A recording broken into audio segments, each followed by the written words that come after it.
Welcome, guests, teachers, families, and fellow students to the LCS Legacy Gala 2023. We are so blessed to have you here tonight.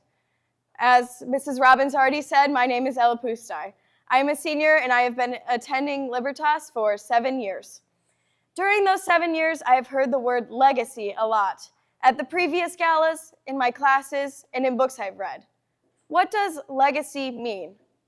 According to the dictionary, legacy is something handed down from an ancestor or a predecessor from the past. So, how does one create a legacy? Is legacy just the money or things that a child inherits from his parents? Is legacy the mannerisms or sayings learned from friends and family? Or is legacy the values and traditions that living in the world instills into every person?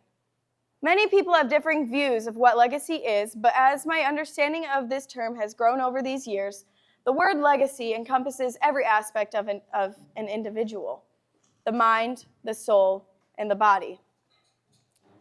Libertas is helping families in our community build a legacy grounded in biblical truth by classically educating our students, which requires both teacher and student to become lifelong learners, diligent citizens, and people who are ready to shine God's light in this dark world.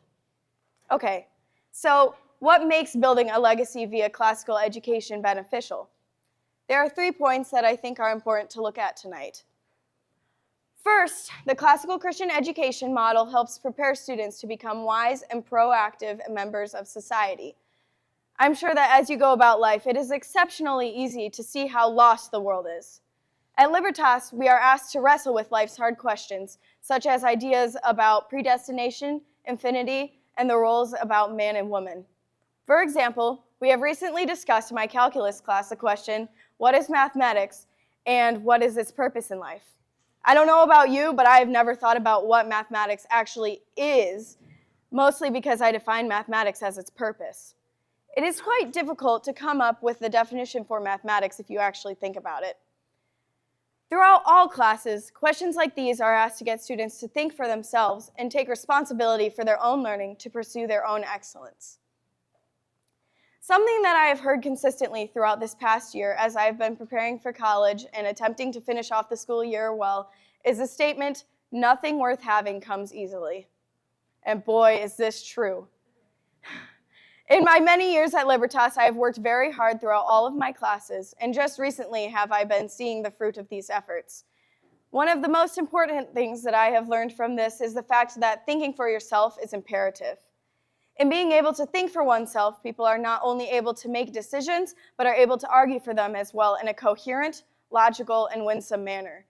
Therefore, they will be able to contribute well to influence the world as a whole. With a classical Christian education, students are taught how to think, not just what to think.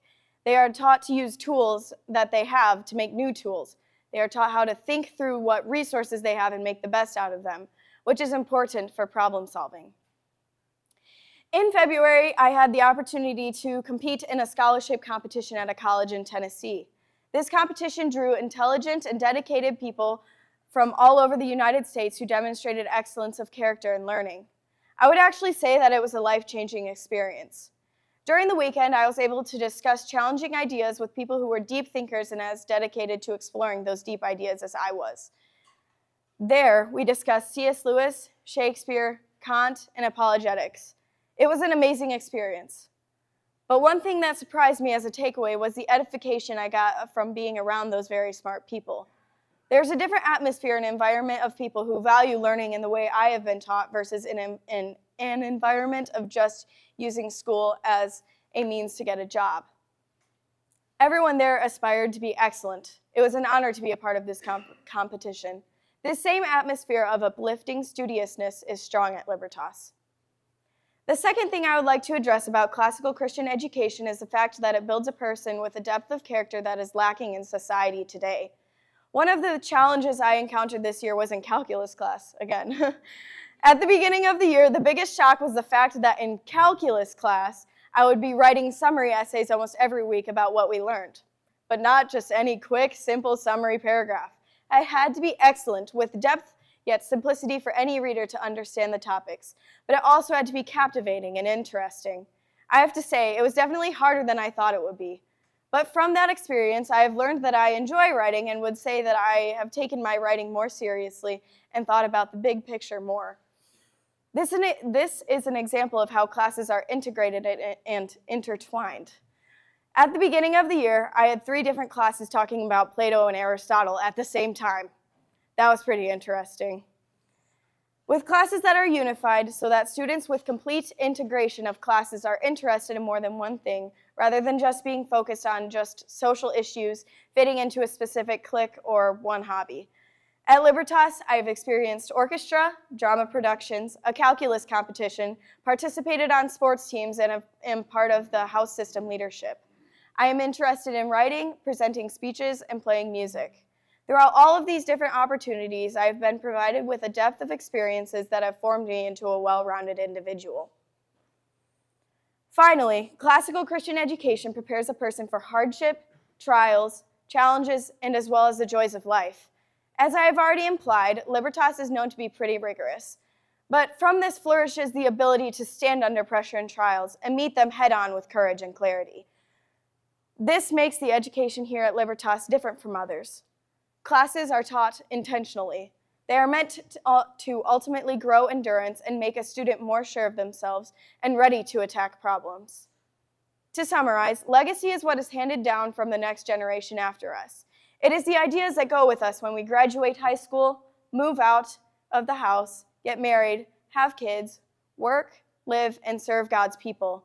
Libertas strives to help your families leave a legacy of lifelong learners, winsome apologists, and wise citizens, not just for the benefit of self, but to the glory of God. Thank you so much for your time and allowing me to speak on the students' behalf. If you have any questions for me, I would be happy to have a conversation at the end of the evening. Thank you.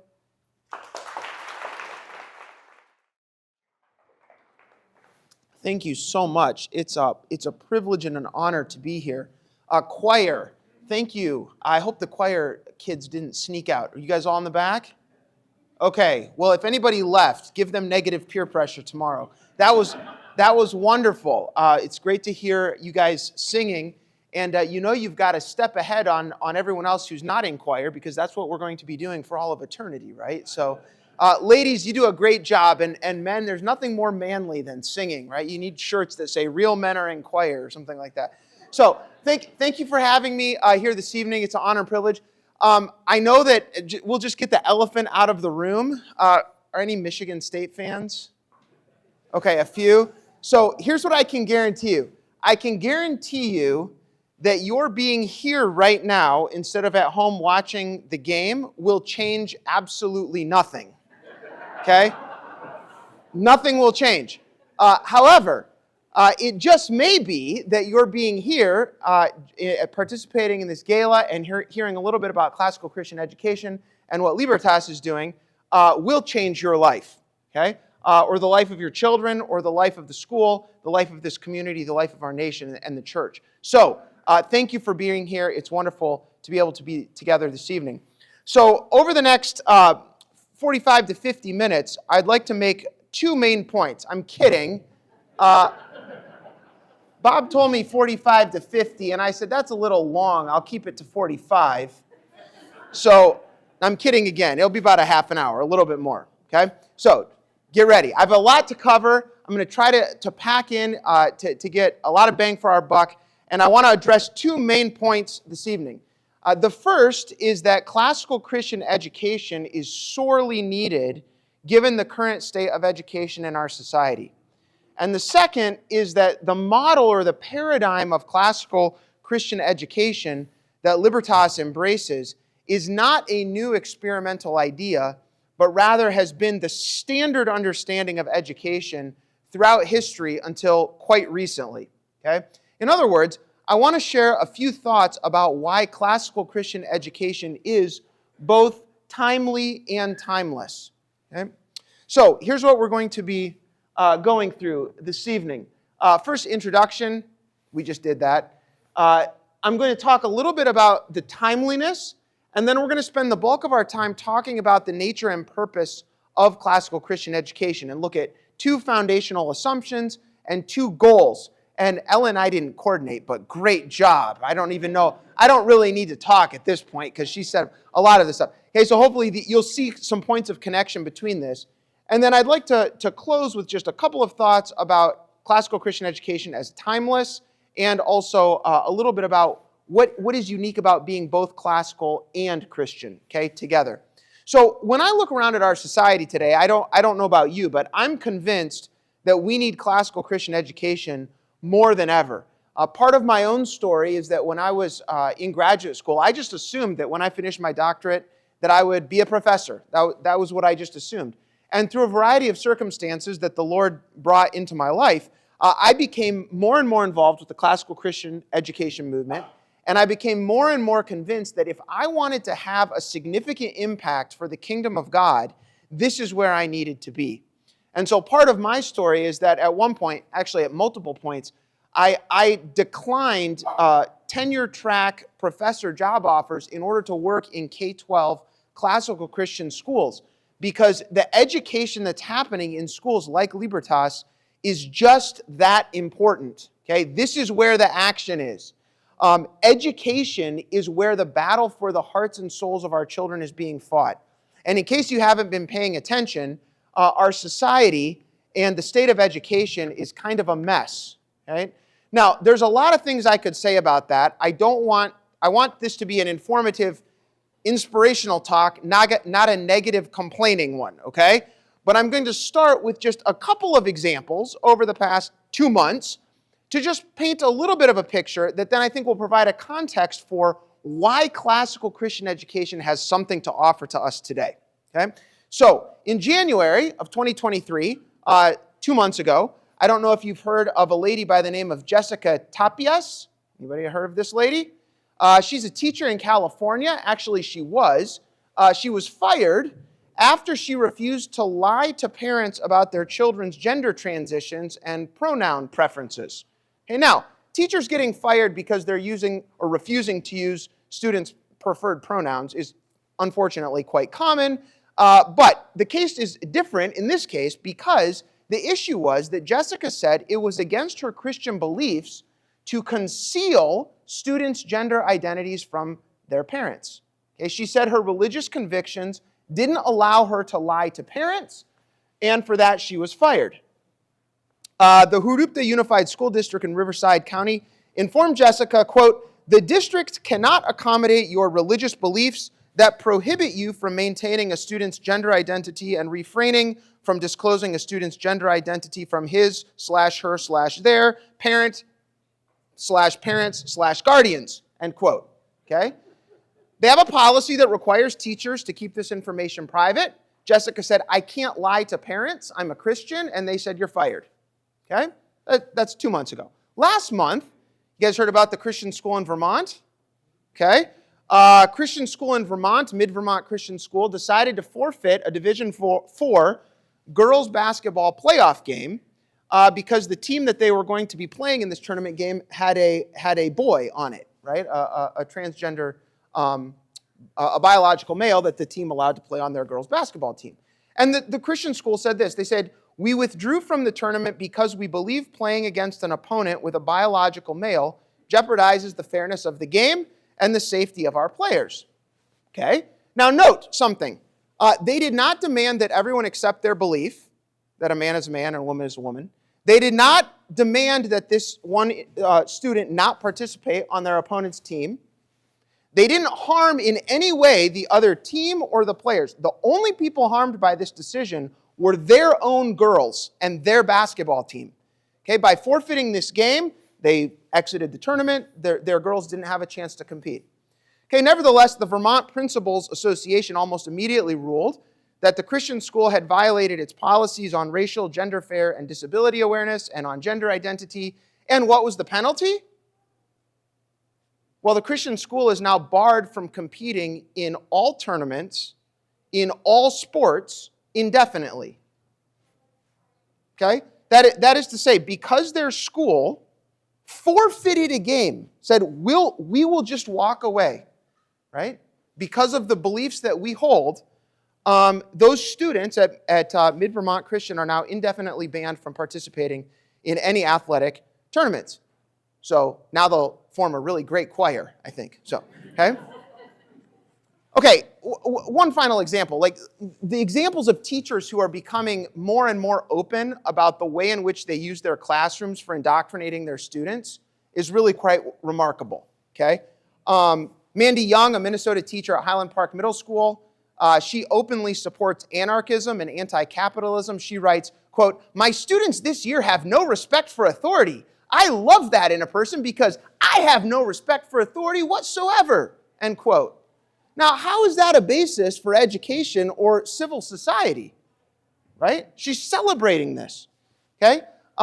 Middle school teacher in Fort Worth, Texas for goodness sakes, Kelsey McCracken, she brags about how she indoctrinates students while asking each of her classes whether a non-binary identity makes them uncomfortable. She asks them to call her Mix, not Miss, because of her, preferred. Okay, now the list could go on and on and on. I haven't even talked about BLM, COVID, yada, yada, yada. And this is all within like the last 2 months. Okay? You say, well, yeah, but look, this is like rural Michigan. Nothing like that could happen here. Yeah, like the government would never tell you you can't have school. Okay. Just pointing out. Now, is this the vision that we have for our children's education? Right? And if not, what went wrong? I mean, meanwhile, by the way, right? While these kind of anecdotes are happening, test scores are falling. We're spending more and more money on education that's getting worse and worse. I mean, it's not working. Okay, it's a broken system. So if we had all night together, we could trace the kind of historical and philosophical story about what happened. I don't want to do that. What I want to do instead is offer a brief introduction to the nature and purpose of classical Christian education and cast a vision for what education is supposed to be and what it has been for hundreds and hundreds and hundreds of years.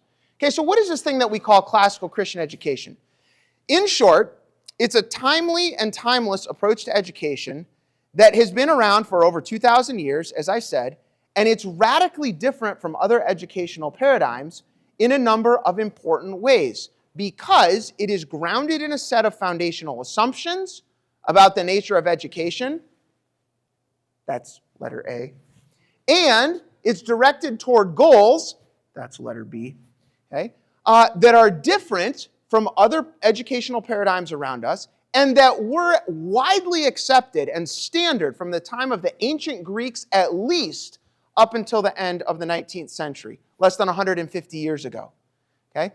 What we see around us is mostly contemporary progressive education that is built on a number of foundational assumptions and goals that have not been standard throughout history and that are not consistent with the historically dominant classical paradigm. So let's jump in and talk about a few of these. Okay, so starting off with the givenness of the cosmos and humanity's task of conforming to it.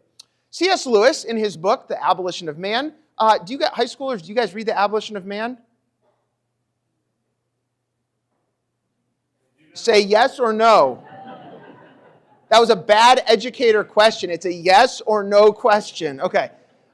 Well, you should all read The Abolition of Man. C.S. Lewis cites various authors from the Western and Eastern traditions. He talks about Plato, Aristotle, Augustine, Indian masters of early Hinduism, Confucius, and of course the Bible. And he says, what is common to all of them is something we cannot neglect. It is the doctrine of objective value, the belief that certain attitudes are really true and others really false, to the kind of thing the universe is and the kind of things we are. Okay, it follows from that our approvals or disapprovals of things are not merely reflections of our own emotional states, but rather a recognition of those things' objective value. Okay, so Lewis says this. He says, for the wise men of old, the cardinal problem had been how to conform the soul to reality. And the solution had been knowledge, self-discipline, and virtue. Okay, in other words, there are certain aspects of the world that are just givens. They are the way they are, okay? And your job as a human being is to conform yourself to them. If your child wants to get up on the roof and jump off because he thinks he can fly, you should tell him, no, that's a bad idea. There's this thing you'll learn about called gravity. It's not going to end well. Right?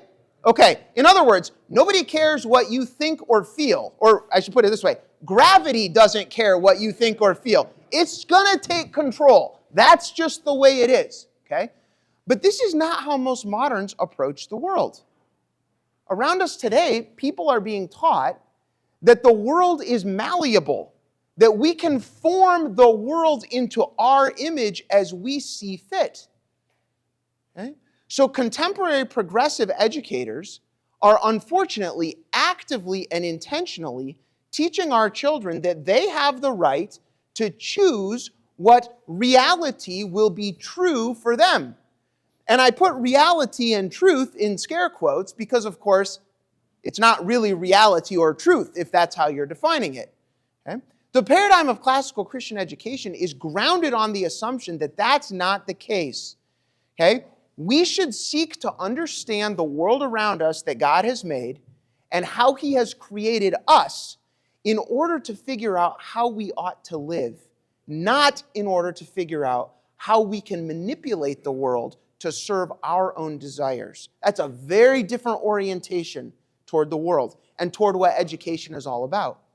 In 2014, Ken Myers of Mars Hill Audio, anyone listen to him? He used to send out little, it's a radio journal, right? He would send out cassette tapes and you could listen to all these interviews. Now it's all digital, you know. He wrote an article in 2014 in which he talks about the importance of givenness. And he wrote this, I think this is incredibly insightful. I know this is a bit lengthy, but I'm going to read this.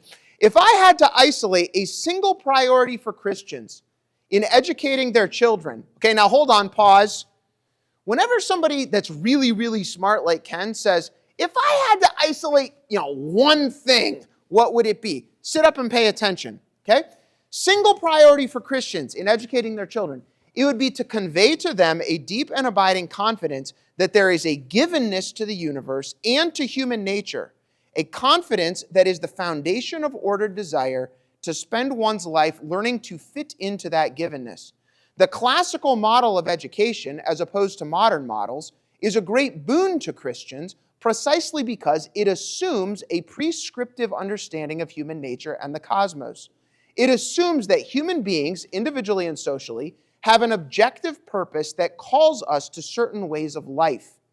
The structure of teaching in classical Christian schools is rooted in the assumption that the universe has meaning and purpose, that human nature has meaning and purpose, and that reason itself is a capacity that is fulfilled as human beings come to know and honor the objective value present in creation. The most urgent educative priority of parents is to enable their children to acquire a confidence in the givenness of things, a confidence which I believe classical Christian schools are uniquely equipped to convey. Okay, now note what Myers is saying here. He's saying two things. First of all, he's using this term givenness to say there are certain objective truths about the world. Contrary to moral or epistemological relativism, there are facts that are true and false. There are things that are right and wrong, no matter what any particular individual wants to believe about them. Okay, that's the way it is. But it's not just that. Okay, the second aspect of what Myers is saying here is that givenness calls us to action. In other words, the question isn't just what's true about the world, but rather, how should I respond to what's true about the world? In other words, children, our students, need to be taught that there are truths about the nature of the universe and what it means to flourish as a human being. And then we need to teach them how to conform themselves to those realities, right? In order to live full lives. Okay, now, where does this happen? This happens in the lower grades, mostly, some in middle school and high school. By the time they get to college, it's more or less too late. Okay, this is part of the reason, I don't mean completely, God's grace is, wonderful, but statistically, these basic understandings of the world and of what it means to be a human being are embedded in very young ages.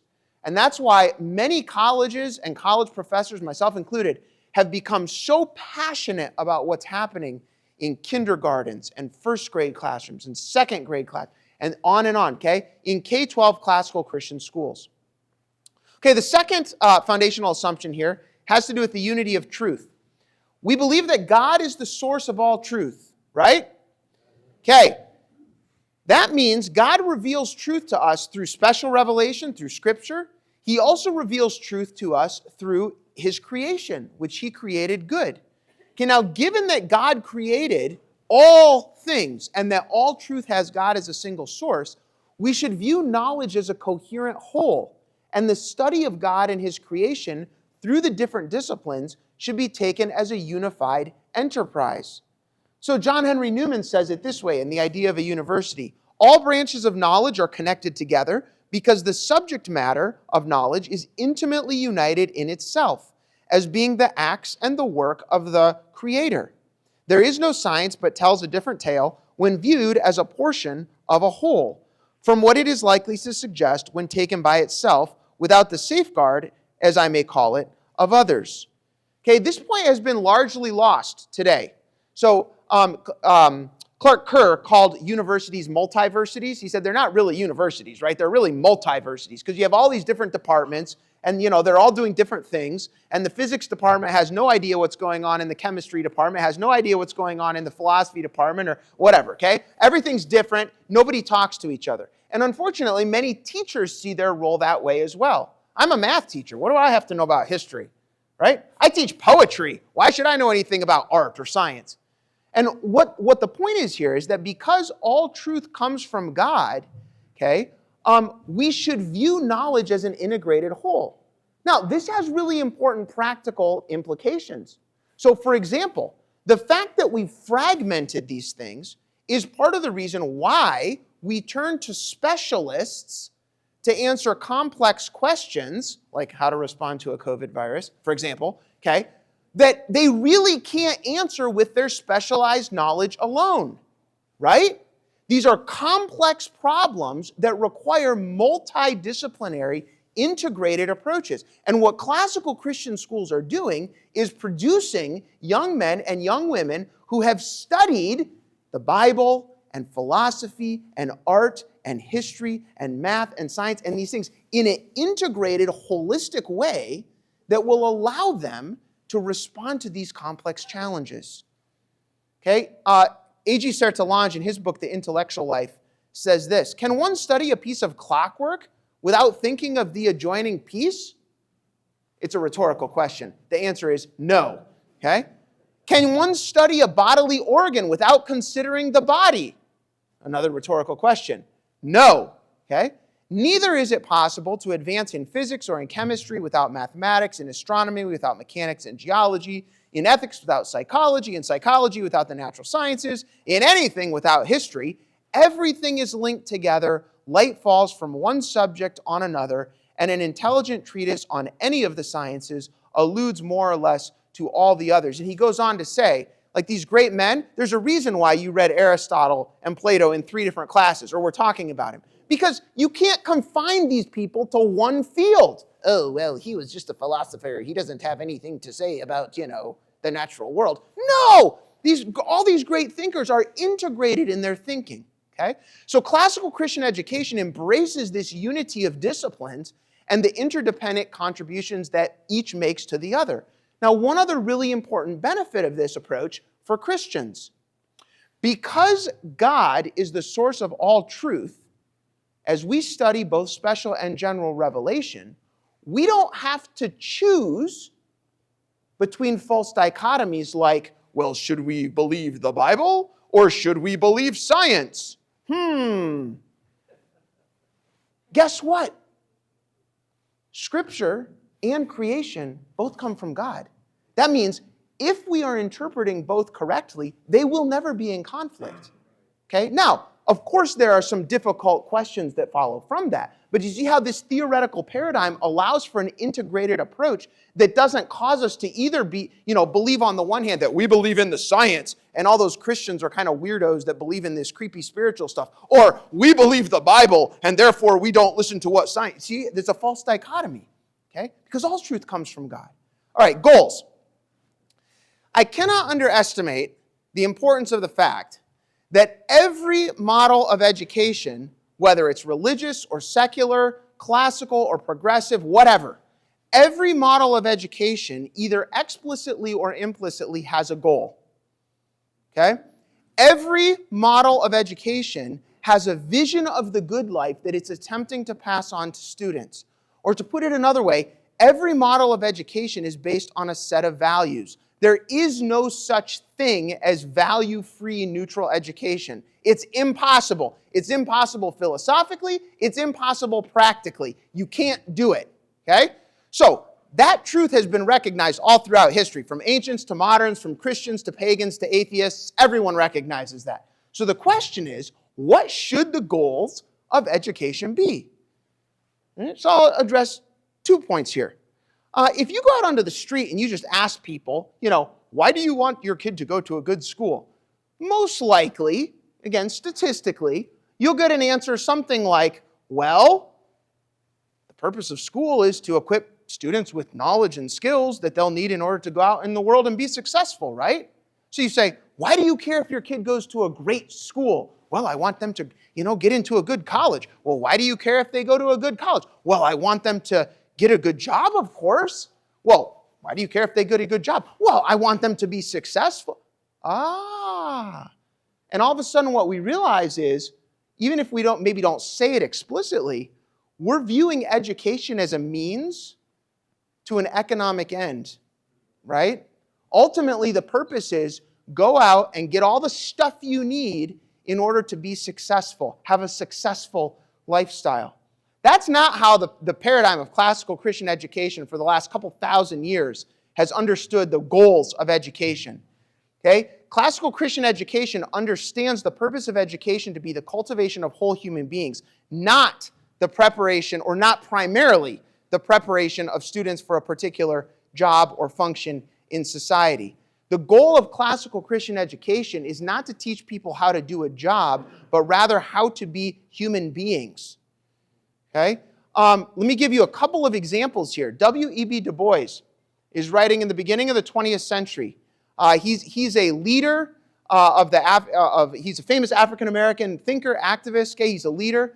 And in that context, in his context, providing job training for the underprivileged and historically oppressed sounded pretty compelling.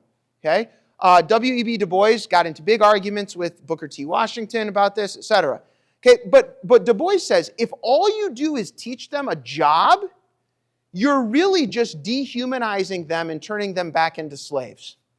That's all you're really doing. Okay?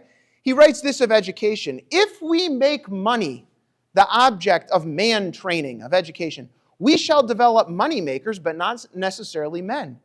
If we make technical skill the object of education, we may possess artisans, but not in nature men. Men we shall have only as we make manhood the object of the work of the schools.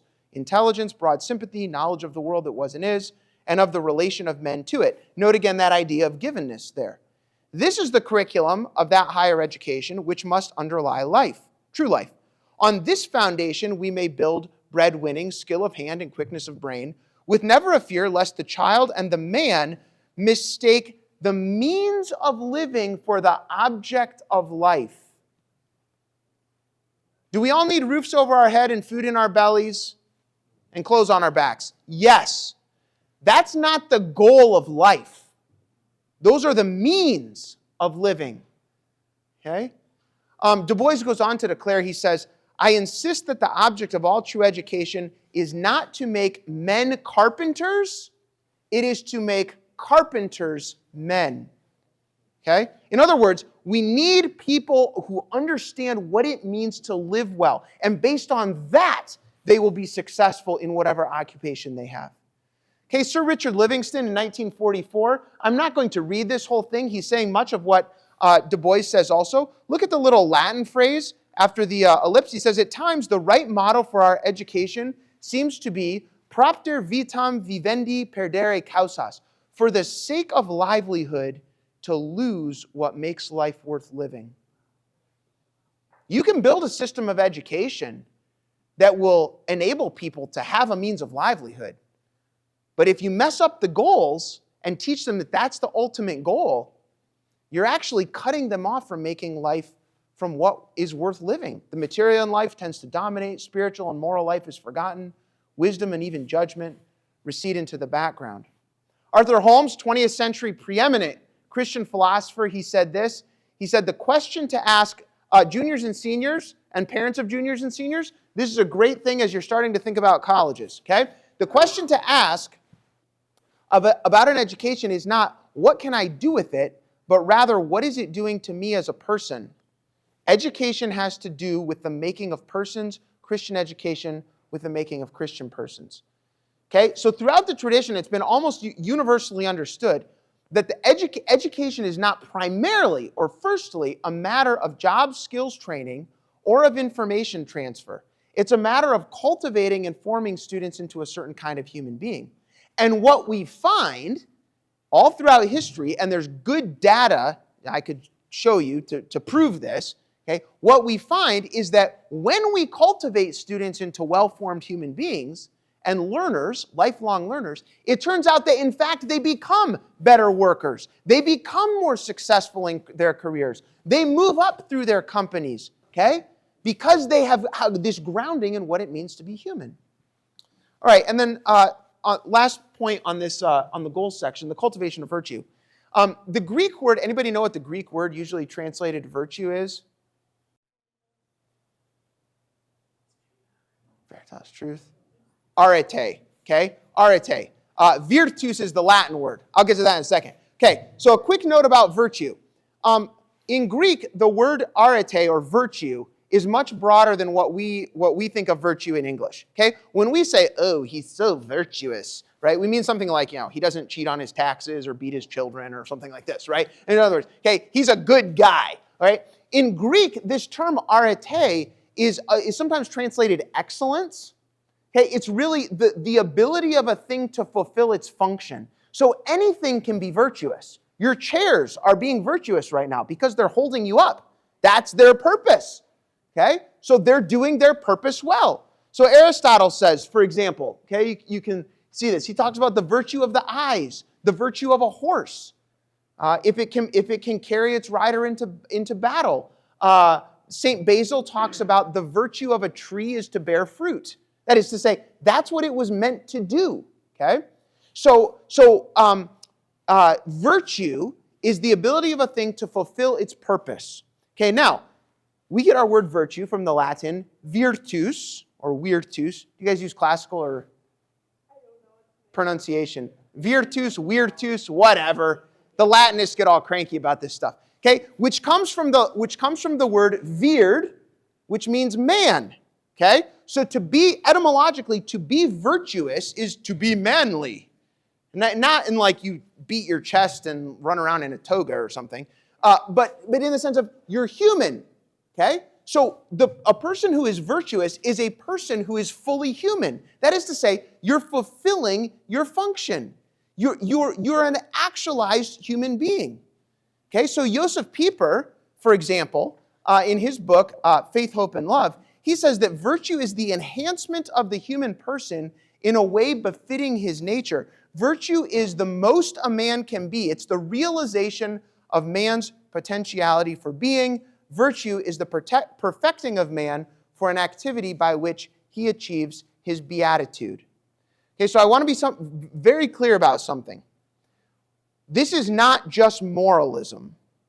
When we talk about cultivating students of virtue in classical Christian education, we are not just talking about children who do the right things, right? That's just behaviorism, right? We can teach people to do the right things.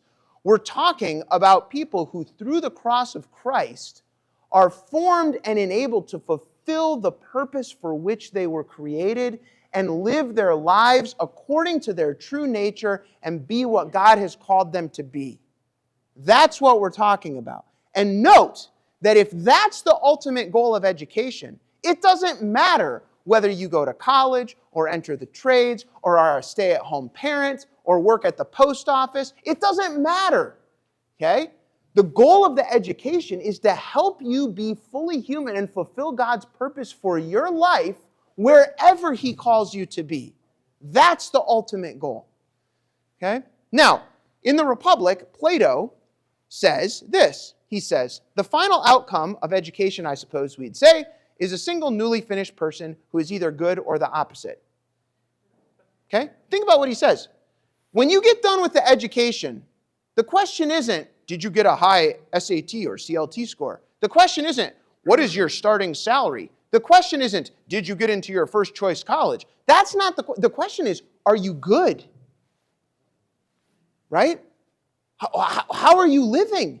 In the Laws, Plato similarly says, he says, what I mean by education is not training for a particular trade or business, but education from childhood in virtue.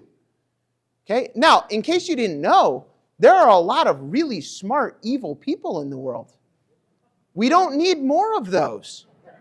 Okay? We need more people who are virtuous in this full sense. Okay, now, up until, moving into the last kind of closing sections here, classical Christian education is timeless. Up until the end of the 19th century, that is to say within the past 150 years or so, this was just the standard view. Okay, what we call today classical Christian education, for hundreds and hundreds of years just was education. Okay? These are not particular ideas to Plato or the Greeks or the medievals or little, one-off schools in Michigan in 2023. This is the standard view of the assumptions and the goals of education. I could keep you here all night long giving you examples of that. I won't. Okay? I've already cited a number of thinkers throughout the tradition. I'd like to close by just offering you a couple more thoughts, okay, a couple more quotes, and then a couple of concluding comments about being classical and Christian. Okay, Aristotle is talking about what subjects should be taught. And he says, occupations are divided into liberal and illiberal, and to young children should be imparted only such kinds of knowledge as will be useful to them without making mechanics of them. And any occupation, art, or science, which makes the body or soul or mind of the free man less fit for the practice or exercise of virtue is mechanical. The object also which a man sets before him makes a great difference. If he does or learns anything for his own sake, or for the sake of his philosophy, or with a view to, the action will not appear illiberal. In other words, what Aristotle is saying is, you can study anything as a liberal education if it's done with a view toward virtue. Okay? But if you're studying it merely as a means to an end, well, then it's mechanical. Medieval, 14th, 15th century, Italian Renaissance, really, educational thinker Pier Paolo Vergerio, he writes this, we call those studies liberal, that is liberating, right? Liber means free. We call those studies liberal then, which are worthy of a free man. They are those through which virtue and wisdom are either practiced or sought, and by which the body or mind is disposed toward all the best things. The founders of Harvard College. Harvard is a bastion of conservative, Christian education. In a 1643 pamphlet, look at what the founders of Harvard College said about the mission of the college. Let every student be plainly instructed and earnestly pressed to consider well that the main end of his life and studies is to know God and Jesus Christ, which is eternal life, John 17:3, and therefore to lay Christ at the bottom as the only foundation of all sound knowledge and learning. Okay, the founders of Harvard College, and I could give you example of college after college after college that said similar things like this. They recognized that education is fundamentally teleological, it's directed toward a goal, and that the end toward which it should be directed is intrinsically moral in nature. The goal of education is to know God and Jesus Christ. Okay? I'm going to keep it on this side of the pond. I have a quote from John Locke, but we'll keep it with the founding fathers. Ben Franklin, to close it out here, in a 1750 letter to Samuel Johnson, he says, I think with you that nothing is of more importance for the public weal than to form and train up youth in wisdom and virtue. Wise and good men are, in my opinion, the strength of a state, more so than riches or arms. Again, think about what Ben Franklin is saying here. Education is essential for the well-being of our society, but not because it trains more workers for the global economy or helps us to outproduce China, right? Ben Franklin is saying it's fine to have a military strength, it's fine to have economic strength, but that's not really what's needed. What we need is people who are wise and good. Okay, similarly, Noah Webster, two more quotes here to close us out. Noah Webster, 1790. The virtues of men are of more consequence to society than their abilities. And for this reason, the heart should be cultivated with more assiduity than the head. You can train smart people, that's fine. But are they virtuous? Right, that's the question. Okay, and then finally, the famous Northwest Ordinance of 1787. This is when, again, this is post-revolution. I'm giving you a few from the United States' history, right? Because many of the other things I've quoted are from other sources.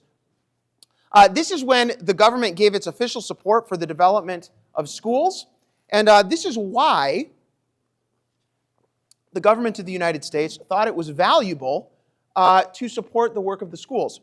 Religion, morality, and knowledge being necessary to good government and the happiness of mankind, schools and the means of education shall forever be encouraged.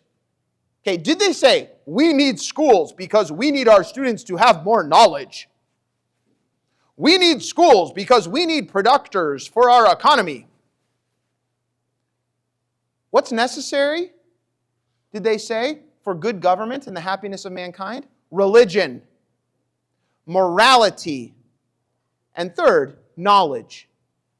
Okay? The assumption is that education is about the religious and moral formation of human beings. What happens according to this? You guys study logic, right? Okay? So it's a necessary, you have a sufficient and necessary condition. The necessary condition, what happens if you take out religion or morality from education? You won't have good government, and your citizens won't be happy. They knew that. They said that. That's why they supported schools. Okay, now I could go on giving examples like this all day long.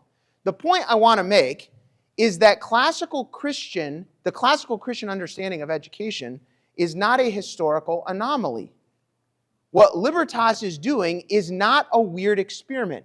This is a continuation of an educational legacy that goes back over 2 millennia and arguably even further back in the Hebrew tradition.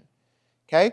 The contemporary charade of value and virtue-free education is a philosophical and practical absurdity that is a rejection and denial of truths about the nature of human beings and about education that the most famous educators throughout all of history, throughout a variety of traditions, have understood.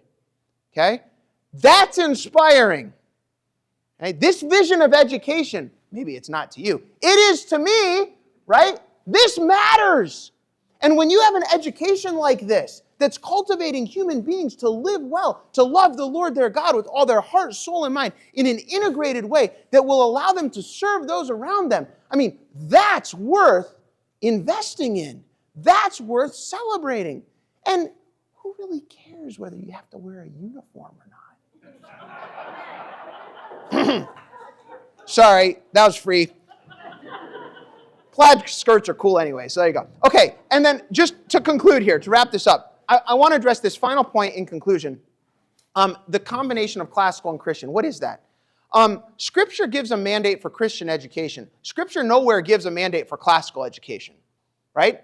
Like the Shema in Deuteronomy 6 or Ephesians 6:4, right? Bring your children up in the training and instruction of the Lord. Scripture gives a mandate to parents for Christian education. So it is not that classical Christian education thinks that the classical approach to education is necessarily the only legitimate approach.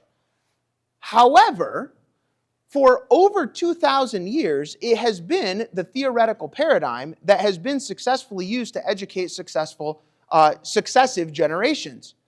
And so what classical Christian educators believe is that it is short-sighted to reject this approach to education in favor of a radically different approach to education that's been around for less than 150 years. And in case you haven't noticed, its results aren't that great, okay? So for 2 millennia, the majority of Christian parents have educated their Christian children in the paradigm of classical Christian education, right? Now, classical education is thus both Christian and classical. That's similar but substantially different in a certain way from an education that is, I could say, merely Christian. I went to private and public schools. I went to a Christian school, graduated from a public high school, okay? Many non-classical Christian schools today, I don't know about here, I'm speaking in terms of generalities around the country, many non-classical Christian schools today acknowledge the love and worship and, of God as their goal, but then they embrace an educational paradigm that's not grounded on the foundational assumptions and goals that we've talked about that have characterized Christian education for some 2,000 years. And so instead what we have in Christian schools and colleges, unfortunately, all over our country, is an education that's basically grounded in secular progressivism, with then a Bible class or a chapel or a verse on the wall tacked up to make it Christian. Okay? And here's the problem. The problem is that, unfortunately, what this has led to is an education that's Christian in name, but not really in substance. Right? That is to say, by rejecting the foundational assumptions and goals of the classical education paradigm, these schools and colleges are often left with a thin veneer of Christian values over a curriculum, a pedagogy, a culture, a vision of what education is, that's basically non-Christian or sometimes actually anti-Christian.